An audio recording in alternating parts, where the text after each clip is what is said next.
So let's go ahead and get some of the amazing creators of Disney Infinity 3.0 out here onto the stage. Come on out, guys, and we'll introduce you. All right. We have with us John Vignacchi, VP Production, Disney Infinity. Dan Sochan, Senior Producer, United Front Games. John Blackburn, Senior Vice President, General Manager, Disney Infinity. Bill Roseman, Creative Director, Marvel Games. Jeff Bunker, Vice President, Art Development, Disney Infinity. Keep it going. Mike Jones, Executive Yeah, come on, Producer, turn it Marvel up, you Games. guys! And Ryan Rothenberger, Senior Producer, Disney Infinity. Woohoo! Now, guys, we are here to talk about Disney Infinity 3.0 and the new Marvel Battlegrounds Play Set, but this is Comic-Con, and for comics, we need an origin story. So help the people here and watching at home out a little bit, John, and tell them about how Disney Infinity came to be. Okay, so I think this is where you and I have to do the cursory. In case anyone that's here in the audience is not familiar with Disney Infinity, first off, shame on you. But second of all, we're going to give you a brief history. Blackburn, kick it off. All right, so we've been working with Pixar for quite a while on a few different games, and we did a mode inside of the Toy Story 3 game that we call the Toy Box mode. And it was something that we really loved the idea of just creating and playing how you played when you were kids, kind of just dumping your toys onto the floor. But we weren't really able to take it all the way that we wanted to. We only had a couple years to do the game. And so when we pitched Infinity up into the company, it was really this idea of like, hey, let's take this and put it on steroids. And let's let you change anything, create anything, and tell your own stories. And so that's where all this stuff came from. We actually ended up, this was an image that we pitched to John Lasseter, showing him like what we thought it might be like to be able to mix up everything inside of all of the Disney and Pixar universe. And so we ended up kind of getting him on our side when we did this. He didn't really like the pitch at first, but he then came back and was like, you know what? The only way that I would get behind this is if you made these really cool collectible toys. And they would need to be like collector's items. They'd need to be something that like a collector would want to put on their shelf. And he's like, at that point in time, I could see all of these characters lined up together, and I would actually want that to happen. Right, because, I mean, after all, right, in the fiction of Monsters University, like, Sully's 12 feet tall, or Monsters, Inc., and then inside of Toy Story, Buzz Lightyear is supposed to be 6 inches tall. So the challenge to our team and to Jeff's art team was to come up with this unified art style to make sure that all characters could work together. And so we did that with Disney Infinity 1.0. It was released in 2013. It was a big hit, so the company let us do another one. So in 2014, we hooked up with these guys and integrated the Marvel superheroes into the mix, added 3 new play sets and a huge collection of Marvel characters to the Disney Infinity roster.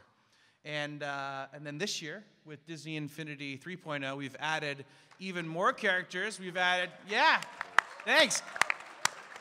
We've added some guys from Star Wars, but it's a bit of a burden for our team because we have to not only add all these great characters and content across the entire Star Wars saga, but then we have to also make sure Marvel fans are appeased, Disney fans are appeased, and Pixar fans are appeased. So we're constantly adding new characters and evolving this platform, and all the characters from the older versions work with the new version. But today, Lucas, I think it's about Marvel Battlegrounds, son. Did you guys see this announcement? So inside of Infinity, we've got 2 different modes of play. We've got play sets, and then we've got the toy box.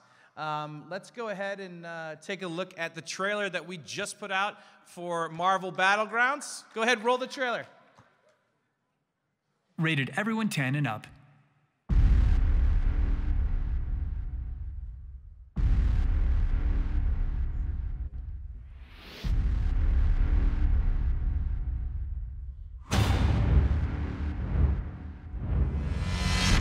Fight ends here.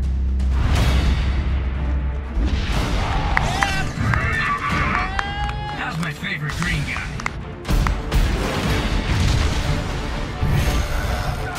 I am Groot! Look at them, so easily fooled. And as they we fight, we conquer the world. No, the universe.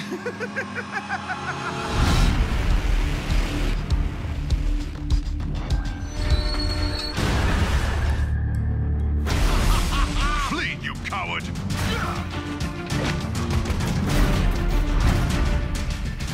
You choose to attack Thor?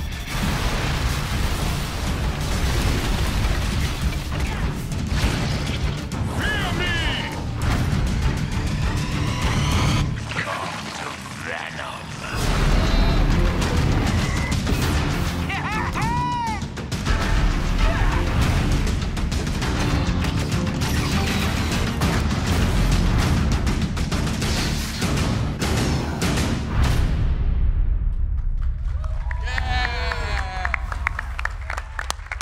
Anakin and Ahsoka are available in the starter pack. Other characters and content sold separately. So, one of the things that you guys did this time around for 3.0 was you brought in a bunch of developers from all over the place that all had their own little specialties and had them each work on different play sets, on combat, things like that. What makes United Front Games the right team to help bring Battlegrounds to life? I think, so we were actually going around, we were looking at a whole bunch of different studios that we thought would be fun to work with and would add value to the Infinity platform. Like we had done with the team at Ninja Theory that had a lot of experience with, they completely rewrote the lightsaber combat system and our combat system inside of Infinity. So we brought them on, brought on Sumo Digital, who has got great experience doing kart racing games. With United Front, it was actually a games journalist by the name of Victor Lucas who introduced us to them many years ago. And he had said these guys would be a great developer, they'd be super jazzed to work on Disney Infinity.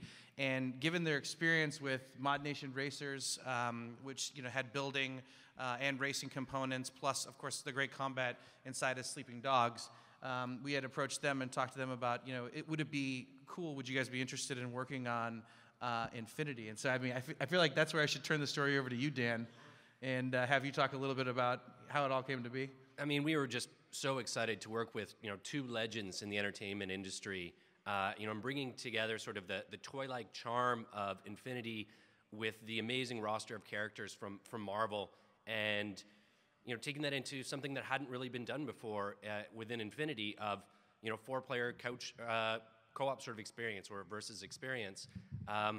It's been awesome. It's been an absolute dream week working with these guys, and we're really excited about the game we've got to show you today. Actually, I think there's a funny story he told me last night at dinner. You got an email, I think it was earlier this week, from the CEO of United Front Games. Would you share with everyone here what happened this week that would cause that email from your CEO? Which email would this be? The one about noise.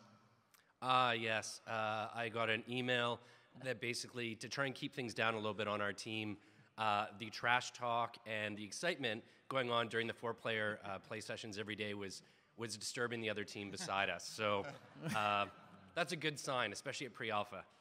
So since this is an entirely new type of gameplay for Disney Infinity, what kind of things did you look to for inspiration? How did you start to develop the gameplay when you started looking at it?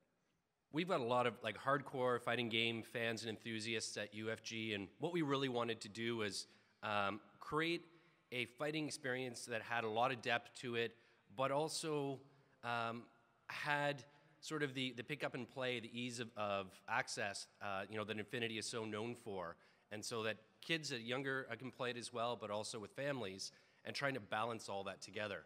So we looked at a lot of great games from the past for inspiration, from Power Stone and of course Smash Brothers, and taking all that together and using what makes Marvel and Infinity so special to create Battlegrounds.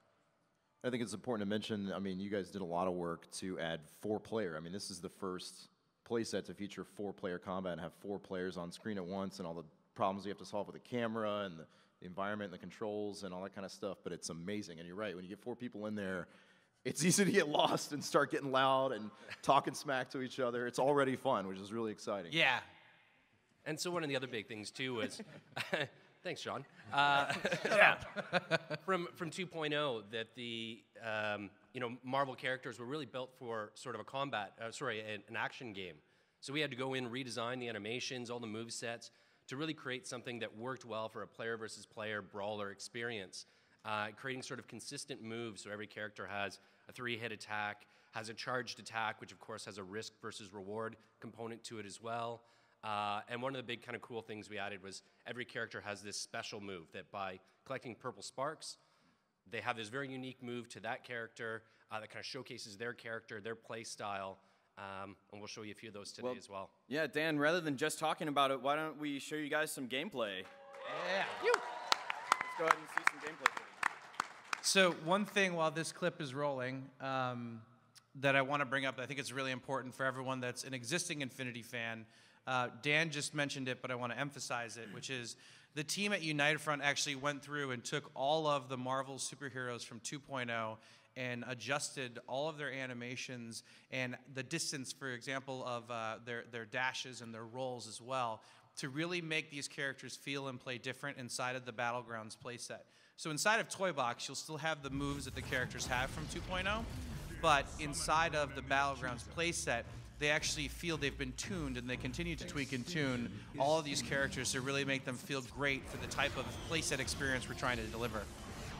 That's also, that's also a balancing thing. We had to do that because we didn't want players who have a level 20 Iron Man already from Infinity 2 to be able to come in here and have an unfair advantage against, someone who just bought a Hulkbuster or just bought an Ultron. So we really made it a point to have all of the characters have an even playing field, and that echoes what Dan's talking about as far as needing to redo their moves and do those types of things. But that way it adds true value for any of the Marvel figures that you've ever owned from Infinity 2 as well.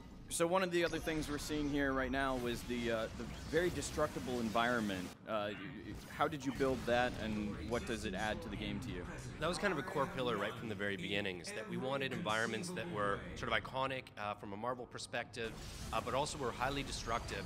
And it's not just for sort of visual punchiness, but also for the fact that they can be used. As you break some of these objects, pieces of the wall, you can then use them to throw them at your opponents.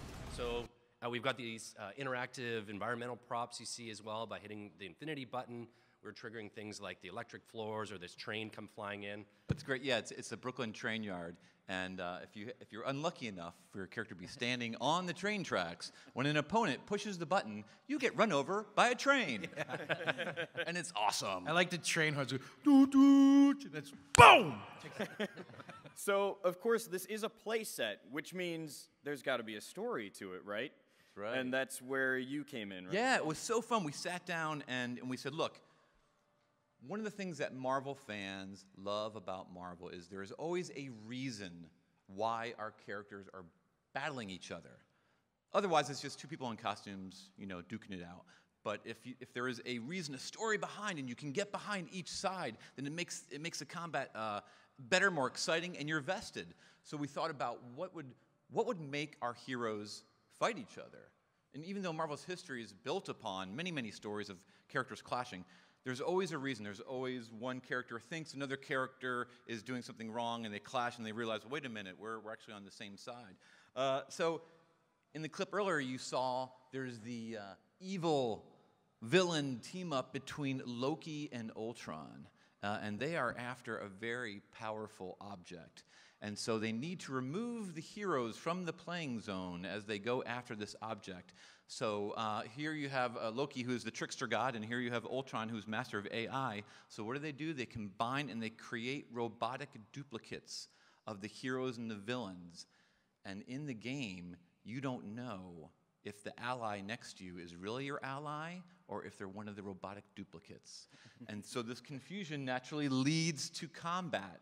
And as we were thinking about the story as it was going on, we wanted, of course, the drama to escalate. So it's like whether it's one of our TV shows or one of our films or one of our comic books, you always want the drama to go up, up, up. And so we said, as we're mapping out the actual locations, I thought, wouldn't it be cool if you, as the drama went up, you were actually ascending as well? So for example, the first battle is this Brooklyn train yard there right outside Manhattan. Then you go around the world to Wakanda.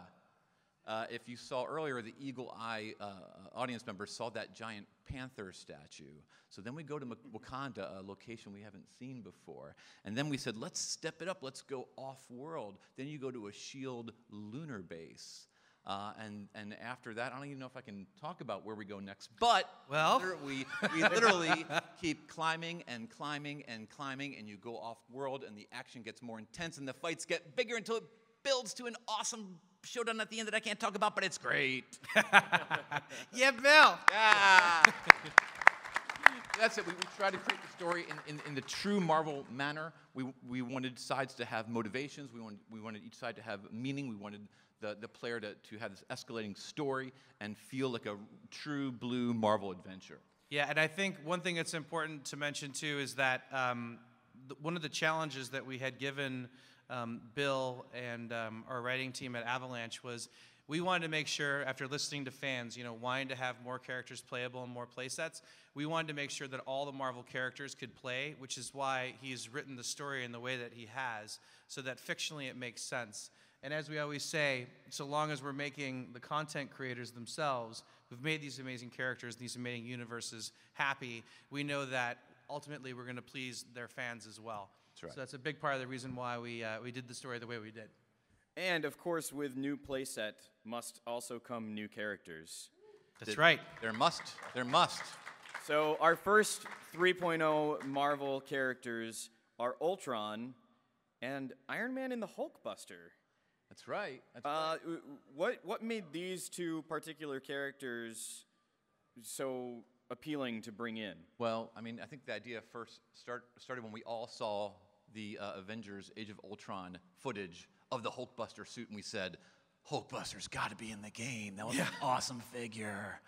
And then we just started talking about villains. Who would be awesome villains? Who hasn't we seen before? Well, and Jeff was mentioning Ultron. I mean, Ultron is something that you guys have been wanting to do for a while, right? From the beginning. I mean, from the beginning. Jeff, tell us a little bit about that. I was over anxious there. I was from the beginning. As soon as we started working with Marvel, I was all over trying to do Ultron, and they were saying, okay, but just to go back, when we first started. When we were working on the Avengers, we were working with the classic versions. At first we started to decide, should we do the classic or should we do the theatrical? And it was decided that we ought to start with a foundation of the classical because obviously they came first. And so we started working on Ultron, and I'll say that I took the. I'm sorry. Are you nervous, Jeff? Talk about how you created Ultron. Don't worry, it's not like there's a ton of people in here. Let me just say something real quick. I've got the best job in the world, by the way. That I get to work on all these characters that are just crazy well designed. And Ultron, as we were starting to get the concept from the film, and when we could see that he just has, as you would imagine, he's an awesome robot, but he's got this intelligence as a robot, but menace at the same time. It was super exciting for us to take that and to try to take that in our own abstraction and turn that into the Infinity style. He's a very complex character, and it was kind of a challenge to get him to simplify him. And as we started talking with Bill and Mike, they were saying, he's getting a little shallow. You got to get some of the depth into him and get more of the red into him. Well, the film version is so detailed, right? And there's so much going on, and to get it, that's a tricky balance to get it into that Infinity visual style, right? And so many people are now have been introduced to that character through the film Avengers: Age of Ultron. So we wanted to make sure that it was still authentic to that, but then true to Infinity, right? And the art style, and that all those the important details came through. And what I love about what Jeff does with the designs is we kind of look at everything. We look at, how do the Infinity players first know about and experience these characters? So we look at everything. We look at the cinematic, the movies. We look at TV. We look at the comic books. We look at the cartoons. And he picks and chooses the little details and blends it all together into a really identifiable and iconic character, and it has a specific. What I love about Disney Infinity most is that, you know, when you guys made the figures, you could have just made these kind of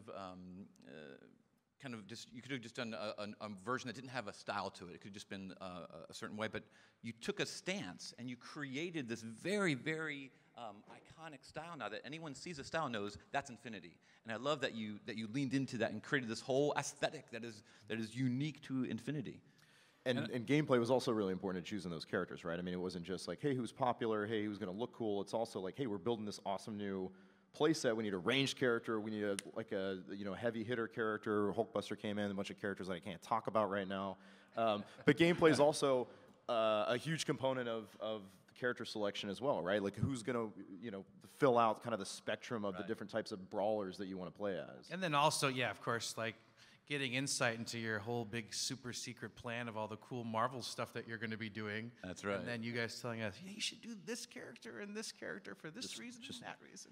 Am I towing the line right now? Am I real close? Shh. Leave it there. Real quick, Jeff, tell us a little bit about how you used the Hulk to help you create the Hulkbuster. Oh. Yeah, you know, Hulkbuster he was a challenge, first of all, because he was very complicated, but secondly, because he's huge. And we started out in Infinity, we started out with characters like Mr. Incredible and Sully, and we thought, oh, those guys, they're probably the biggest characters that we'll have in Infinity. And then we get to Wreck-It Ralph, and then we get to Hulk, and it keeps on getting bigger and bigger, and we're kind of capped on our size. We're trying to stay at this 4-inch, and we're just not allowing ourselves the room to grow. And so Hulk, we think, okay, we've maxed out. And then we get Hulkbuster, and we say, oh my gosh, he's twice as big as Hulk. He's got to be, he's got to look like he matches up really well. And so you can see in the concept here, we had different mock-ups of how he might be posed, and so we could get him more in a crouch, so that we could fit him into the packaging, but look like he could. Yeah, we couldn't even fit him into the box. Like most of the poses that you sent over, I don't know if they're up on their own screen, but like. There was about a week or so where like every pose that Jeff would send over had a bounding box around it, right? So because if we wanted to make notes or suggestions, he was like, it's got to fit in the box. Got to fit in the box. Yeah. Can he have his arms up? Can he be leaping? There's a box. It's got to fit in the box. Okay. Which is a fun, creative challenge. You know, you have reality. It's got to fit in this space. But given that, how cool, how iconic, how much action can we put into a figure that's actually a statue? It doesn't move, but it feels like it moves. Yeah, it feels like it's alive. That's one of the fun things that Jeff and his team does all the time. But I think we've got some gameplay. Yeah, these guys are coming in November, but let's show you a little bit of them in action right now with this character gameplay footage. Yeah, so we'll go ahead and roll the clip. What you guys are gonna see right now is Hulkbuster and Ultron inside of the Battlegrounds play set. Like I had mentioned a little bit earlier, the way that they're gonna behave inside of Battlegrounds will be a little bit different than the way they behave inside of our toy box mode. And again, the reason why is because we want to make sure that's balanced for this brawler type experience that we're going for. In terms of different moves and abilities, Ultron, I like playing with a lot because he actually has the ability to fly, but then also at the same time can do a pretty powerful ranged attack. And then his super move that he has, and you'll see some of these supers here in a second, where he actually summons additional clones of himself to do damage, is a lot of fun for the type of playstyle that I like. I think Ryan refers to me as cheap when I play against him. He's like, will you go ahead and do the imitation? Do the imitation, Ryan? I use a different term that I probably can't say here, but you can't say it here. You're a very cheap person when you play. You're very. You'll see this in a minute. So yeah, that's a little bit with Ultron, and then in terms of Hulkbuster. Hulkbuster and Ultron are available next month. Yeah, right? Actually, so I was looking at my watch. It's October 10th, so it's whatever many more days. It's 21 more days, and then it's out. I'm looking at you because you're the programmer. 3 weeks. So just announced this week the third 3.0 Marvel character, and it's a reimagining of Captain America. What do you guys think? Okay. How about that pose? I said, how about that pose? Yeah. I mean, I was catching heat on Twitter about this because people were like, well, why would you do this different cap, this repose?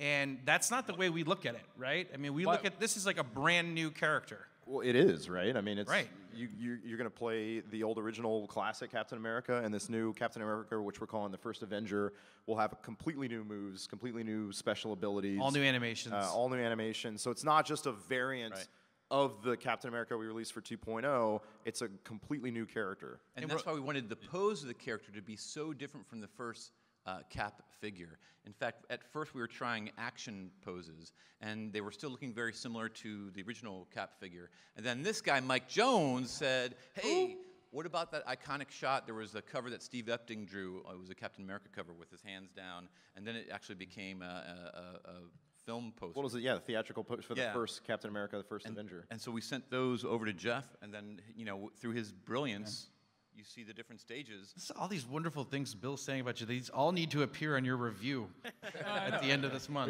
Are you taking that down? And it fits in the box. And it fits in the box. And it fits the box, exactly. Yeah, from the art perspective, I just look at it as a different sculpture. And we were excited to do the classic Captain America, but to approach it again and to do the theatrical version, that was just, it was a new sculpture for us. So we were very excited to do that. And it's a different feeling. I mean, he's got a different vibe to him, but it's still, I feel like it's still definitely classic Captain America. Yeah. It's great. Like I said before, you looked at the current Captain America costume that Steve Rogers was wearing. We looked at theatrical. We looked at animation, and you kind of blended it all together into this cap that's instantly recognizable as Steve Rogers Captain America. And I love also that his mask is off. So again, that's clearly different. We're seeing the man behind the mask. We're reminding people that a lot of people think Captain America is just this legend who is just perfect. But at Marvel, you always know that, our characters they're flesh and blood. They are men, they are women with real problems. And this kind of shows that, underneath the mask, there is this really driven guy who feels in his mind, everyone looks at him as a legend of World War II, but in his mind, the last thing he remembers is the plane blowing up and his partner, Bucky, he thought he died. And so when Cap wakes up in our timeline, everyone looks to him as this perfect bastion, the super soldier. They look at him as a legend. In his mind, he thinks he's a failure. And all his friends from World War II are either old or dead, and so he's carrying a lot of this weight on his shoulder. And I love that. That's what makes Cap a very Marvel character. He has that weight on him. He has that responsibility. And this figure shows, it's a man underneath this costume, and he's a great man. He's Steve Rogers. Plus, there's also a small movie you guys may have heard of coming out next year that would make sense to do that. And what's so special about next year, too, for Captain America? 75th anniversary of Captain America! Yeah. So for all the Cap fans out there, 60? 60? 60. 60? 60? Well, in my mind, 75th. You're right. You're right. and then one other thing I think that's important too is that for fans out there, we want to let you guys know that we work closely with these guys here at Marvel who had actually said, hey, we really think it makes a lot of sense to bring this character in. And so we're really excited that we're able to bring this character. This is an additional character that we added into the Battlegrounds roster. It's not replacing a character that we had planned. It's actually an additional one. So thank you guys for that recommendation, and we hope that fans love him when you get to play with him. So you guys mentioned that, of course, all the Marvel 2.0 characters will also be playable in here. Why was it so important for you to make sure that they could play in this playset? Well, I mean, I think really it's about adding value for the people who've already invested, a ton of money from Infinity 2, and we want to make sure that those guys are getting, all of their money's worth in the new one. I mean, it's also the first time ever in a playset that we've actually incorporated every single character from all of the franchises into a single unit. Yeah. And it's a lot of work for Dan. That I mean, tuning all those characters again, it's not just dump them in there, and each individual one, you've got to tune against each other. And and in the very first scene, it's so cool. It's you have Avengers characters, you have Spider-Man, and then you have Hulk and Groot, and they're all fighting. So it's so cool, like you said, to have all these franchises all together playing, because if you're going to have a big Marvel mashup fighting game, let's have everybody. Yeah. Put them all in there. Let's show some footage to you guys of the Marvel 2.0 characters in action in here. You'll get to see some of the different moves, the way that their moves are tweaked a little bit, and of course those big, powerful special moves that come in at the end. Yeah, I mean, in essence, what we try to do is take all of the 2.0 characters that were, say, at level 20, and then pick out the best moves that would complement, like Dan was saying, 3-hit combos, good ranged attacks, good juggles, airlifts, that sort of thing, and then pinpoint all of those for each of the individual characters. And then Dan has the yeoman's job of going in and making it work. Well, you don't, but smarter people. Much smarter people than me.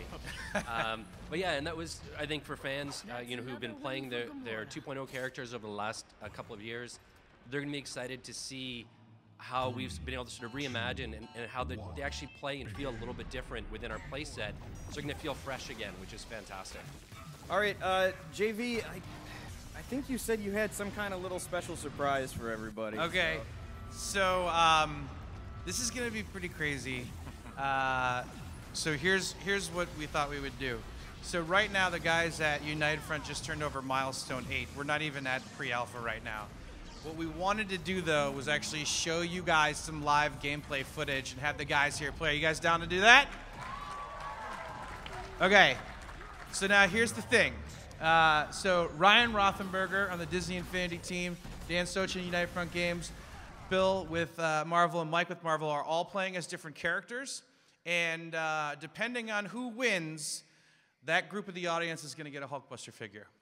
So on this side here, it's pre-launch too. On this side here, this will be Mike's side. We're going to have Bill's side here in the center.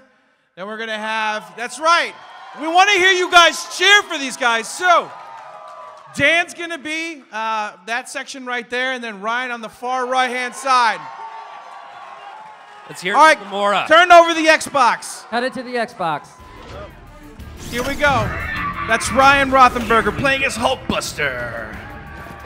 And next up as Gamora, we've got Dan Sochin, Unite Front Games, and as Venom is Bill Roseman. And who? Mike Jones as Ultron. All right, you guys ready? Help me count down. 3, 2, 1. Go for it. All right. Right in the beginning, we can see Hulkbuster already picking up items, but getting knocked down by that jet. Now, we got in the background there, Mike Jones playing as Ultron, going and hitting that environmental interaction right there to fire off that jet, while Venom just seems to be getting his butt handed to him. Gamora's doing some different tricks. Oh, throws him into the flame check. Is someone going to hit the button? Oh, Venom picks it up and throws it at Gamora. And it looks like the action is heating up between Hulkbuster and Ultron. Ultron, let's make sure we're down, and we are down. We are down now on the second floor of the Lunar base. Now, everyone needs to watch out, because right there on the floor, when you step on that infinity button, it's going to electrify the floor and charge up anyone that's standing on it. So you want to do what Ultron's doing is trying to lure people in. Right now, he's sharing it with Gamora, who's trying to go after Hulkbuster. A little bit of a ranged attack. What's going on? I see Bill Roseman as Venom just seems to be running off to the side. When is Venom going to interact? When is he going to attack? All right, there we go. Standing on the button. Oh, the floor is shocked. The floor is shocked. Ultron unleashes his super move. Now here come the clones to do attack. As you can see, the Hulkbuster actually maintaining his distance right now. Ultron back in the center to fire off the environmental head. And here comes Hulkbuster! We fire against rockets off it! Oh, and it goes directly in Gamora. Venom is in danger. Now, Venom is in danger mode. Shocks himself on the floor. Better unleash your super move, Bill. Come on, Bill, as Venom. See that super move, Bill? Oh, Gamora fires it up. Here she comes. Here she comes. Gamora's coming in the center. Oh! Venom is down. Let's not forget we got a power disc summon ready to go. Oh, but Bill died. Bill had the power disc, but died. Now Gamora sets the floor on fire. All the power discs from 2.0 work inside of here, guys, and they all do special summons, just so you know. But let's get back to the action. Hulkbuster pulling Ultron close to deliver a brutal 4-hit combo, and Gamora from behind sets the floor, electrifies it while they shock. Gamora is just causing damage like crazy. Did Gamora just shoulders up? What do we have? Look, something's happened. Oh, it looks like down goes Hulkbuster. Unbelievably, something has happened. Mike Jones's controller has died? Is this really happening? Has the controller died? No! Gamora! Just senselessly beating on Ultron! The controller's dead! I can't believe it! Oh no, Gamora! Ready? And that's it! Oh! Gamora!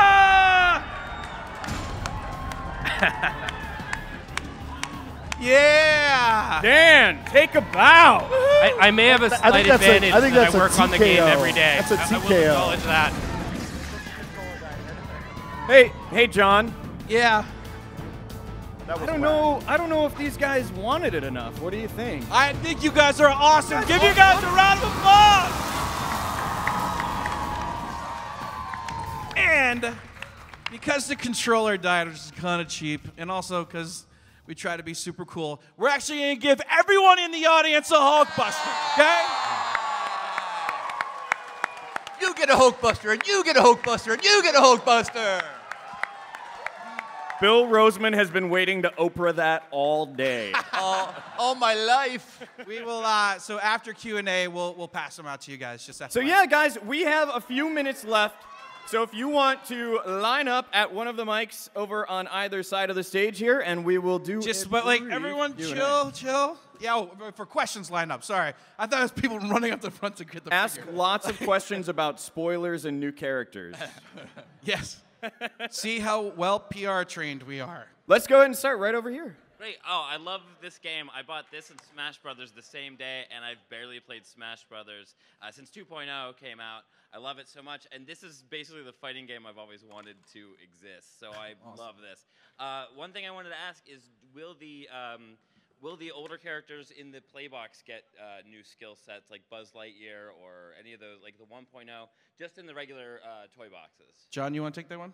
Sure. So when we started to bring in all of the new moves for the Force and the lightsabers, it was really important to us to go back to all of the 1.0 characters and the 2.0 characters and bring them up to the same standard as the 3.0 characters. So if you go through with and put either lightsabers or anything else in their hand, they have that entire combat system and all of the different combos. So yes, we will upgrade those, and we will continue to upgrade those as we keep making it better and better over the course of the next Infinities to come. Awesome. Thanks so much. Good question. Thank you. Over here. Hi. I was wondering logistically, are we going to require 2 bases for the multiplayer forward? I can't believe we totally forgot to answer that question. You guys want to explain how that works? Yeah, I can do that. No, for the 4-player multiplayer portion, we're still just going to use 1 base, but what you're going to do is you're going to just load your character in, and then you'll see him pop in on screen. You take him off, you load the next character in, and then from there you just use it like a normal character selection screen. Thanks. Yeah. Yep. Over here. Kind of asked my question, so I'm going to ask another one. You guys are about a year out from hopefully 4.0. Is there any chance we might get 4.0 Kingdom Hearts? Coming with the hardball questions. Right. Would anyone like more Kingdom Hearts content? This is awesome. I'm so glad to hear this, because these two, I was like, hey, you know, like we did this thing with the Keyblade as the ultimate unlock. I'm like, this would be a pretty big deal. And they're like, yeah, I don't know. So it's fun to hear the crowd go crazy for Kingdom Hearts, because we argue about it all the time. To answer your question, though, we have nothing to announce at this time. Although Square Enix are amazing partners, and they've got a great new game coming out soon. But, you know, Infinity's a platform for all things Disney, so maybe someday. Also, you don't happen to have any more of those little discs you gave away at Disney, right? Fortunately, not on me. But we're doing a thing on Toybox TV. Make sure you check it out, where you can submit videos to hopefully get a chance that you'll get one of those. So, cool. Thanks, man. Over here. Hi. I have a quick question. The fact that there's Avengers characters in this, is there any way we'll see any X-Men characters? I'll let Marvel take that one. All I can say is we have the whole rest of the Battlegrounds roster that we've not announced yet, and will be coming soon. So no new characters to announce, but you know, we're fans of all of our characters. So we're gonna have some exciting things in the next few months to talk to you guys about. Cool. What you got? Actually, I have a question about two characters and one just hopeful question. One, any chance we obviously Deadpool? Two, I see the Black Spider-Man in 3.0, but we don't have a release date. As a person that bought the Vita version to get the 2.0 version, can we get information on the Black Spider-Man? And the hopeful question is, can we get some more trophies added to the game with the new playsets coming? Okay, so that's like 3 questions. He'll take the first one. Regarding Black Suit Spider-Man, we've been getting a lot of messages on social about it. So we're gonna have a meeting on Monday to discuss releasing that as an individual figure. It seems that that's what fans want. That's what we're hearing from you guys. So as part of our commitment to you guys, we'll have that discussion. If we can make it happen, we can. Right now, it's listed in the game in a weird way. That's in the collection screen. It's a bit of a bug. 3.0. Yeah, exactly. So that's actually a bug. It's not supposed to be that way. But we'll have the conversation about distributing them outside that Vita starter pack. You know, for all the fans out there that want to enjoy Black Suit Spider-Man but don't necessarily have a Vita. And then regarding the trophies, we have to design the game in such a way that all of the achievements and trophies need to be unlocked by playing the base game. So that's why they're implemented the way that they are. But in the future, we can look at adding additional trophies and achievements and things like that over time. So I think you do the Deadpool one. Yeah, well, just in the interest of time, it's almost copy-paste from the last answer, which is, you know, we've got more characters to announce that we can't talk about today. We love Deadpool. Obviously, he in particular is kind of a tricky character, especially for kind of a kids and family platform and how that would work. But we love him, and we'll have more exciting characters to announce soon. Thank you. All right, thank you. We have just a couple minutes left, so let's try to go as rapid fire as possible. Over here. All right, I guess it's about characters, the Clone Troopers, and then the Toon Disney stuff, like the Darkwing Duck, Bonk, or... Oh, yeah, Darkwing Duck. Yeah. John has a specific affinity for Darkwing Duck.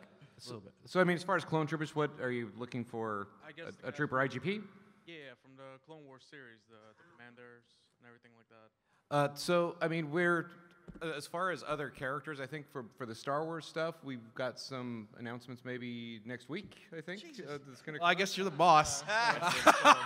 But yeah, so we're not necessarily going to be going into detail on any of the other characters today. So I mean, anybody else has questions on the characters, you're going to get Mike's standard response there. But realistically, we always try to look for the feedback that everybody wants. As far as just the Clone Wars stuff, the thing we're getting a ton of requests for right now is like Stormtroopers and Clone Troopers. So it's and like General Grievous. And, yeah, It's probably people who just want to buy a bunch of Stormtrooper IGPs, man, just line them up on their desk. But I don't know that answers the question, so... Close enough. Okay. So. Thank you. Over here, Cat Ears. Hi.